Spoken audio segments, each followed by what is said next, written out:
Ismaili faith is based on intellect, and you know that our soul, the spirit, lives in intelligence. The seat of soul is intelligence, and the seat of life is heart. And we are working through that intelligence, which is holding the spirit of God as energy, Spirit of God is like the current, the batteries, the energy. Soul جو جس کو ہم آتما کہتے ہیں وہ پاک اور پوتر ہے. گناہ وغیرہ سول کے ساتھ نہیں لگتے. Will you reduce little volume? Civil جو ہے آتما ہے وہ اسپرٹ ہے, انرجی ہے, اور اس کی انرجی سے ہماری عقل چلتی ہے, کیونکہ عقل خدا کا نور ہے.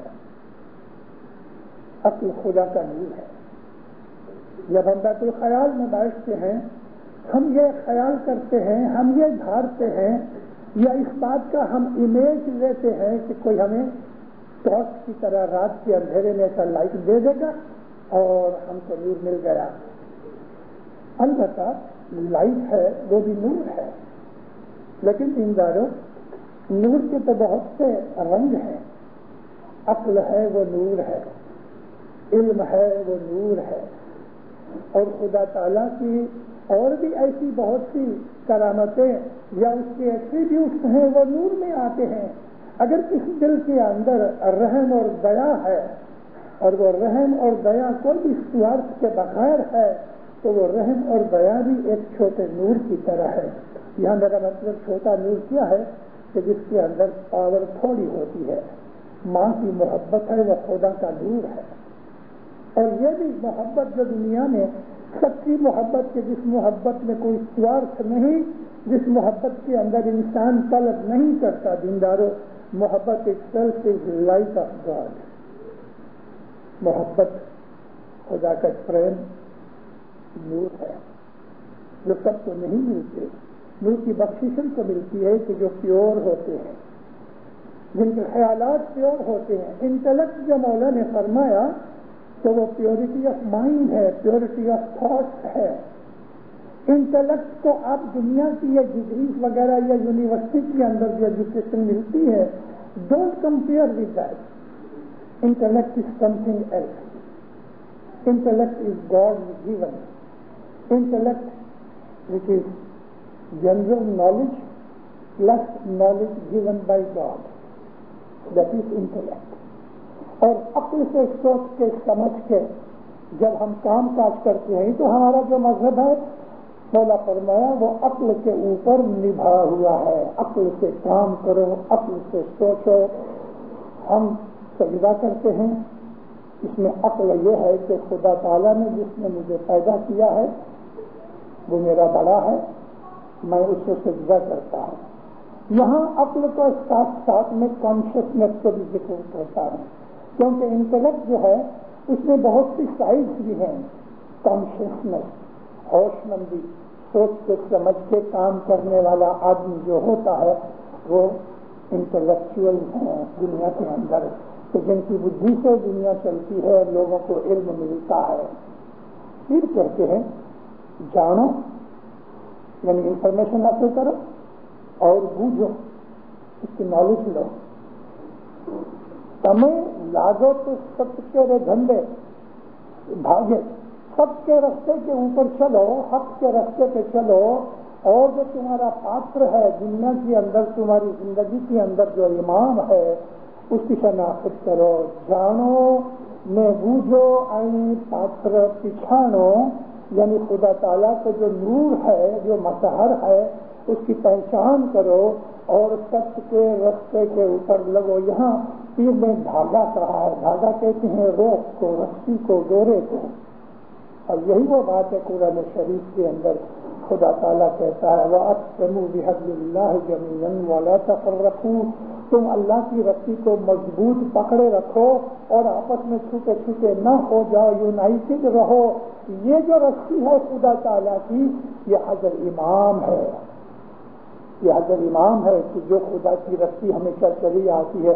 ابھی رسی کے دو ٹکڑے ہوتے ہیں دھاگے کے. ایک دھاگا سنگل ہوئے تو وہ رسی نہیں ہو سکتی, دو دھاگے لے کے اس کو بتا جاتا ہے شاہ اور پیر جو ہے یہ رسی ہے.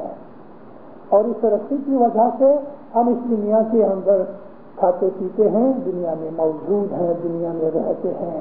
مومنوں, اس خدا کی رسی کو مولانا حضرت امام کو مضبوطی سے پکڑو اور اس کے فرمان پہ عمل کرو. یہ جو رہنی ہے انٹلیکٹ کی بات کرتے کرتے ہمیں یہ ساتھ ساتھ لینا ہے کہ انٹلیکٹ جو ہے وہ فیس کے ساتھ رہتا ہے, ہمارے ایمان کے ساتھ رہتا ہے.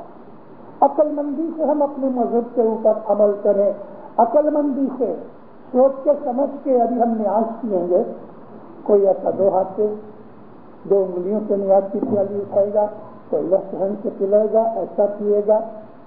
اس میں عقل مندی یہ ہے, نیاز کیا ہے؟ پاک پانی ہے, نور ہے.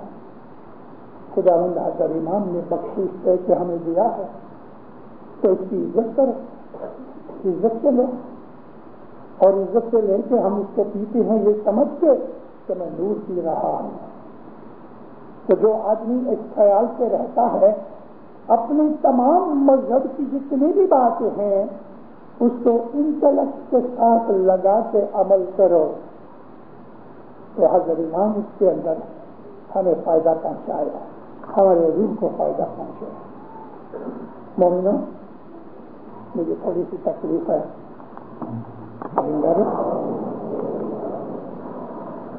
عقل کی اور مذہب کی بات کر رہا تھا. انسان کی عقل خدا تعالیٰ کی بخشی اور فرشتوں کے پاس عقل نہیں ہے, فرشتوں کے پاس محبت بھی نہیں ہے. وہ خدا تعالیٰ کے نور سے پیدا ہوئے ہیں لیکن خدا تعالیٰ نے ان کو صرف کام کرنے کے لیے بنایا ہے. انسان عبادت کر کے جب فرشتہ بنتا ہے تو یہ فرشتے اور قسم کے ہیں, اور جو نوری فرشتے ہیں ان میں فرق کیا ہے کہ انسانوں کے اندر سے جو فرشتے بنتے ہیں اس کے اندر محبت اور علم ہونے کی وجہ سے, عقل ہونے کی وجہ سے خدا تعالیٰ ان کے اندر سے نبیوں کو بناتا ہے اور لوگوں کو ہدایت کرنے کے لیے دنیا کے اندر بھیجتا ہے. امام سلطان محمد صلی اللہ علیہ وسلم فرمایا کرتے تھے کہ تم اپنی زندگی کے اندر ہر چیز کو سوچ کے اور سمجھ کے اس کے اوپر تم عمل کرو گے تو خدا تمہارے نزدیک ہوگا. امام کا یہ کہنا کہ تم انٹلیکٹ کے اندر پڑھو کیونکہ تمہارا جو مذہب ہے وہ انٹلیکٹ کے ساتھ ہے. ہمارے اسماعیلی ہسٹری کے اندر بڑے بڑے لوگ پیدا ہوئے اپنے خلافت کے زمانے میں, عالموت کے زمانے میں. وہ لوگ بڑے اعلیٰ درجے کے عقل و ہوش مند تھے. دنیا کو بہت کچھ ہم اسماعیلیوں نے سکھایا. دنیا کے اندر جو آج ہم کچھ دیکھ رہے ہیں, سائنس کی جتنی بھی برانچز ہیں اس کے اندر میجر برانچز جو تھی وہ اسماعیلی عالموں کے اندر بنیادی اصولوں کے ساتھ بنی ہوئی تھی. اور وہ لوگ بھی کہ جو اسماعیلی نہیں تھے, یورپ کے لگ بھگ 15ویں صدی سے لے کے یہ 20ویں صدی تک بڑے بڑے سائنٹسٹ پیدا ہوئے. یہ بھی انٹلیکٹ کی بات ہے کہ کسی انسان نے اسپیس شپ بنایا اور چاند تک لوگوں کو اتارا اور واپس لے کے آیا. یہ علم ہے نا, سائنس بھی علم ہے. مولانا حضرت امام نے یا رسول اللہ کے اندر ایک فرمان کیا تھا کہ بہت سے سائنٹسٹ ہیں they are swollen headed because they think that they have done everything. لیکن امام فرمایا they don't understand and they have forgotten who has created the brain of that scientist. جس سائنٹسٹ نے بہت کچھ یہ ڈسکوری کی اور اس نے ایڈوانسمنٹ کی ہے ٹیکنالوجی کے اندر, تو یہ برین کہاں سے آیا؟ خدا نے دیا ہے. ابھی اور بھی زمانہ بدلے گا, زندہ بہت سی چیزیں بدلیں گی. ہم کو اپنے مذہب کے اوپر مستقیم رہنا ہے. اور حضرت امام نے اپنی سلور جبلی کے موقع کے اوپر 12-13 سال پہلے جو فرمان کیا کہ نیکسٹ 25 برس کے اندر تم کہاں پہنچو گے اس چیز کا خیال کرو. لیکن کیا ہم دنیا کی اس ایڈوانسمنٹ کو دیکھ کے اپنا مذہب بھول جائیں؟ عقل یہ کہتی ہے کہ ہم کو کسی نے پیدا کیا ہے, ہم خود بخود پیدا نہیں کیا. ہم کو کسی نے پیدا کیا، وہ کون ہے؟ ہم اس کو ڈھونڈیں۔ آج اس وقت ایسی حالت ہے، میں 1994-95 کی بات کرتا ہوں، کمپیئر کرو 1890-94-95 یعنی 100 برس پہلے، جو آپ بھی آپ میں سے کتابیں پڑھتے ہیں، سائنس کی وغیرہ اسٹڈی بھی کرتے ہیں، آپ کو پتا ہونا چاہیے کہ 150 سال کے اندر خود سائنٹسٹوں کے اندر بہت فیر پار ہو گیا۔ آج سے 100 سال پہلے جو سائنٹسٹ تھے ان میں میجورٹی ناستک تھے، خدا کو نہیں مانتے تھے، لیکن آج کے جو سائنٹسٹ ہیں وہ میجورٹی خدا کو ماننے والے ہیں۔ آئنسٹائن جو ایک بہت بڑا سائنٹسٹ تھا، جرمن تھا، وہ خدا کو نہیں مانتا تھا، اس کی جو فیملی تھی وہ لوتھرن فیملی تھی، لیکن بعد میں خود ناستک بن گیا، لیکن اپنی موت کے چند سال پہلے وہ خود لکھتے گیا مائی 10 کنسپٹ آف گاڈ۔ وہ کہتا ہے کہ میں نے جو چیزیں دیکھی ہیں مجھے ایسا لگتا ہے کہ اس کو بنانے والا کوئی ہے، خدا ہے۔ یہ عقل کی بات ہے۔ ہم کو اپنے مذہب کو جاننا چاہیے۔ ہم اسماعیلی خداوند حضرت امام کی مہربانی سے آباد ہیں اور سکھی ہیں، اچھے بیپاری ہیں۔ ہمارے اندر ابھی ایجوکیشن بھی بڑھ رہی ہے، ہماری یونیورسٹیوں کے اندر بچے 100-200 کی تعداد کے اندر موجود ہیں۔ اس وقت میرا اندازہ یہ ہے کہ گئے 25 برس کے اندر ہمارے ہاں وہ بچے کے جو یونیورسٹی میں ڈگری لے کے آئے ہیں ان کی سنکھیا اباؤٹ 12.5 یا 13% ہے، اور یہ بہت بڑی سنکھیا ہے، بہت بڑا نمبر ہے، یہ ہمیں اس بات کا فخر ہے۔ لیکن اور آئندہ 20-25 برس کے اندر یہ جو 12-12.5% کی بات ہے یہ تقریباً 30 سے 40% ہو جائے گی، کیونکہ ہماری اسپیڈ بھی بڑھ رہی ہے۔ لیکن ہمارے یہ بچے جو آج اس وقت ایجوکیشن لے رہے ہیں، ان لوگوں کو بھوشیہ جو ہوگا وہ عقل سے بھرا ہوگا۔ مولانا حضرت امام نے میریٹوکریسی کی بہت سی باتیں کی ہیں۔ میریٹوکریسی کا مطلب یہ ہے کہ 2 ٹیمیں لڑ رہی ہیں، فٹ بال کھیل رہی ہیں، اس کے اندر جو زیادہ کاریگر ہوں گے، ایکسپرٹ ہوں گے، محنتی ہوں گے، طاقت والے ہوں گے، وہی جیتیں گے۔ تو میریٹوکریسی کیا ہے؟ کمپٹیشن۔ میریٹوکریسی یہ ہے کہ جو آدمی بیسٹ ہوگا اس کو جگہ مل جائے گی۔ حضرت امام نے ہم کو لگ بھگ 10 برس سے اس میریٹوکریسی کی باتیں کرنی شروع کی ہیں۔ پہلے کسی اور جگہ پرائیویٹلی لیڈروں کے سامنے نہیں کرتا تھا، لیکن کچھ برسوں کے بعد حضرت امام نے ابھی پبلک میں یہ فرمان کیے ہیں۔ ہمارا جو آنے والا وقت ہے دینداروں، اس کے اندر ہمیں دنیا کے اندر کمپیٹیٹولی رہنا پڑے گا، بزنس میں بھی، ایجوکیشن میں بھی۔ اور جو اگر ہم نہیں ٹھہر سکیں گے تو دوسرے آگے بڑھ جائیں گے، ہم پیچھے نکل جائیں گے۔ اب آپ میں سے کوئی سوال کرے کہ بھلا یہ میریٹوکریسی کے ساتھ ہمارے مذہب کا کیا سبند ہے؟ ارے مذہب کا سبند ہے۔ مذہب کا سبند یہ ہے کہ اگر ہم دنیا کے اندر بھی اونچے رہیں، ٹیکنالوجی میں اوپر رہیں، بزنس میں اوپر رہیں، سائنس میں آگے بڑھیں، اور دوسری بہت سی علم کی برانچز ہیں اس کے اندر ہم آگے بڑھیں، تو ہماری جو جماعت ہے وہ لوگوں کی نظر میں اٹریکٹیو ہوگی، اور اس سے ہمارے دین کو، ہمارے مذہب کو مضبوط ہونے کا فائدہ ملتا ہے۔ دوسرے ہماری طرف اٹریکٹیو ہوں گے۔ لیکن ایک اور بات بھی آپ کو کہوں، آج سے 100 برس پہلے سے، مولانا حسن علی اسلام آباد کے زمانے سے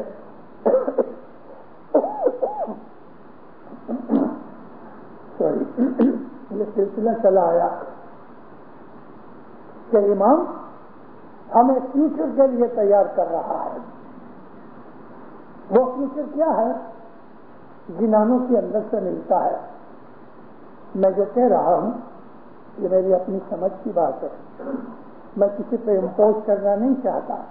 میں جو سمجھتا ہوں آپ کے سامنے رجوع کر رہا ہوں کہ ہمارے جنانوں کے اندر 800-900 برس پہلے سے ایک دھوم دھام سے ایک ذکر کیا جاتا ہے کہ بھائی وشو کنواری کو ایک دن امام شادی کر کے اپنے قبضے میں لے گا، دہیج کالنگا کو مارے گا۔ ہمارے جنان ان چیزوں سے بھرے ہوئے ہیں۔ ابھی وشو کنواری کون ہے اور دہیج کالنگا کون ہے 800-900 برس پہلے سے ہمارے پیر ہم کو یہ کہتے چلے آئے ہیں، کیونکہ یہ بناؤ بننے والا ہے، پیروں نے کوئی گپ نہیں ماری، یہ بناؤ بننے والا ہے اور وہ بناؤ ابھی نزدیک آ رہا ہے۔ میں آج 5-7 سال سے اپنی وعظوں کے اندر تھوڑا تھوڑا اس کا ذکر کرتا رہتا ہوں تاکہ یہ چیز الائیو رہے اور ہم کو اس کے اندر تھوڑا سا انٹرسٹ بھی رہنا چاہیے۔ تو مولانا حضرت امام نے ہم کو افریقہ میں سے نکال کے ادھر ڈالا اور ہم کو کہا کہ make Canada your permanent home. ہم ہماری بال بچے 2, 3, 4, 5 جنریشنز تک ہمیں ادھر کوئی حرکت نہیں، لیکن ایسا مت سوچنا کہ ہماری ادھر 20-25 نسلیں نکلیں گی۔ میں اپنے خیال میں یہ سمجھتا ہوں کہ امام نے ہمیں تھوڑے ٹائم کے لیے، تھوڑا ٹائم یعنی تقریباً 100-150 برس کے لیے ہم کو یہاں بھیجا ہے۔ ہم ادھر ہمیشہ کے لیے رہنے والے نہیں، لیکن ہم پرماننٹ ہوم جو آج جیتے ہیں، ہمارا تو پرماننٹ ہوم ہے ہی نا۔ ہماری اولاد بھی یہاں پیدا ہوگی، ادھر بڑے ہوگی، ان کے بچے ہوں گے، ان کے بچے ہوں گے، 5-7 جنریشن تک ہمیں اس ملک میں رہنا ہے۔ پھر کی بات مولا جانے، ہم کو یہاں سے پھر ایک دفعہ نکلنا پڑے گا، لیکن ایسا نہیں سمجھنا 10-20 برس میں نہیں، 100-150 برس میں۔ تو یہ جو 100-150 برس کا جو ٹائم ہے، یہ ٹائم پیروں کی کلام پڑھنے کے بعد سوچنے سے ہمیں اس کا پتہ لگتا ہے کہ امام ان تیاریوں کے لیے محنت کر رہا ہے کہ جو 150 برس سے 125 برس کے قریب ہونے والی ہے۔ کیا ہوگا؟ ہم کو پیروں نے جنان نے کہا ہے کہ دنیا میں پاپ بڑھتے جائیں گے، گناہ بڑھتے جائیں گے، دھرم گھٹتا جائے گا، بدیاں بڑھتی جائیں گی، نیک لوگ گھٹتے جائیں گے، تو اس کا انجام کیا ہوگا؟ بربادی ہوگی۔ جب دنیا میں کرائم بڑھ جاتا ہے، جب دنیا کے اندر بدیاں بڑھتی ہیں اور نیکیاں گھٹ جاتی ہیں، تو خدا تعالیٰ کی جو نیچرل فورسز ہیں وہ ہم لوگوں کو پھر پیٹتی ہیں، مارتی ہیں۔ اور ایسا دنیا میں ہو چکا ہے پاسٹ میں۔ اس پاسٹ کے اندر ایسے بہت سے بناؤ بن چکے ہیں دینداروں کہ یا تو خدا تعالیٰ نے برباد کر دیا، دھرتی کمپ آیا یعنی ارتھ کویک آیا اور خدا نے اس قوموں کو مٹا ڈالا۔ قرآن شریف میں لکھا ہے کہ تم کو معلوم نہیں، تم اس بات کی کلپنا نہیں کر سکتے کہ پاسٹ کے اندر کیسی کیسی قومیں اور کیسے کیسے لوگ، عاد و سمود جیسی قومیں یہاں رہتی تھی کہ جو بہت بڑے بلوان، بہت بڑے طاقت والے تھے۔ نبی کریم کی ایک حدیث میں ہے کہ تم لوگوں کو معلوم نہیں کہ ایک زمانے میں اس زمین کے اوپر 40 گز لمبے آدمی رہتے تھے۔ 40 گز مینز 120 فیٹ ہائی۔ یہ چھت مشکل سے 40 فیٹ ہے۔ 120 فیٹ ہائی انسان اس دنیا میں رہتے تھے۔ یہ نبی کریم محمد مصطفیٰ ہم کو کہتے ہیں، اور اللہ تعالیٰ نے ہم کو یہ بات نہیں کہی جس طرح نبی نے فرمایا، لیکن خدا نے کہا ہے کہ تم امیجن نہیں کر سکتے اتنے بڑے بڑے ادھر قومیں رہتی تھیں، لیکن جب انہوں نے نافرمانی کی تو خدا نے ان لوگوں کو برباد کر دیا، اس طرح مٹا دیا کہ آج ان کا ایک نام و نشان بھی نہیں رہا، بالکل مٹ گئے۔ نبی کریم کی حدیثوں میں ایک ایسا بھی اشارہ ہے، نبی فرمایا کہ قرب قیامت یعنی قیامت سے پہلے تمہارے اندر ایک بہت بڑی مالدار، بہت انفلوئنشل قوم وہ برباد کر دی جائے گی، مٹا دی جائے گی۔ اس طرح مٹا دی جائے گی کہ ایک ساری دنیا میں ایک آدمی بھی اس قوم کا نہیں ملے گا۔ میں پرائیویٹلی ان باتوں کو کہہ چکا ہوں، لیکن یہاں میں اس قوم کا نام لینا نہیں چاہتا۔ قرآن شریف میں، حدیث شریف میں ان کے اشارے موجود ہیں۔ امام کیا کھیل بنا رہا ہے، ہم لوگ سوئے ہوئے ہیں۔ اس لیے امام کہتا ہے کہ ایجوکیشن حاصل کرو، لیکن جو یونیورسٹی کی ایجوکیشن ہے وہ علم نہیں ہے، وہ ایجوکیشن ہے، نالج نہیں۔ اس میں سے ہمیں نالج کا رستہ ملتا ہے، اور ہمارے لیے ایک ہی کام ہے کہ حضرت امام کی دورونی اور فرمان کے اوپر عمل کرے۔ ہمیں کچھ معلوم نہیں، جنرل جانتا ہے کہ کہاں فائرنگ کرنی چاہیے، سولجرز کو پتہ نہیں ہوتا اس کی اسٹریٹجی کا. تو حضرت امام جو ہمیں کہتے ہیں اس کے اوپر عمل ہونا چاہیے. اور حضرت امام جو کہتے ہیں وہ فیوچر کے لیے کہتے ہیں. ہمیں اس زمانے کے اندر سب سے بڑی بات یہ ہے کہ ہم حضرت امام کے فرمان پہ عمل کریں, امام زمان کی دورونی پہ عمل کریں. امام زمان نے جو کچھ ہمارے لیے اپنے لیڈروں کی معرفت یا اپنے فرمانوں کے اندر, اپنے تعلیقوں کے اندر جو کچھ بھی فرمایا ہے دینداروں, اس کے اوپر سوچ سمجھ کے عقل کے ہمارا علم ہونا چاہیے, تاکہ مولانا حضرت امام جو چاہتے ہیں فیوچر کے اندر ہماری قوم کہاں پہنچے اور کہاں تک جائے, وہ حضرت امام کی ہم مدد کر سکیں. امام زمان نے ایک اشارہ کیا ہے ایک جگہ, مولا فرماتے ہیں کہ next century is Islamic century. اس کے اندر بھی کچھ بھید ہے کہ next century is Islamic century.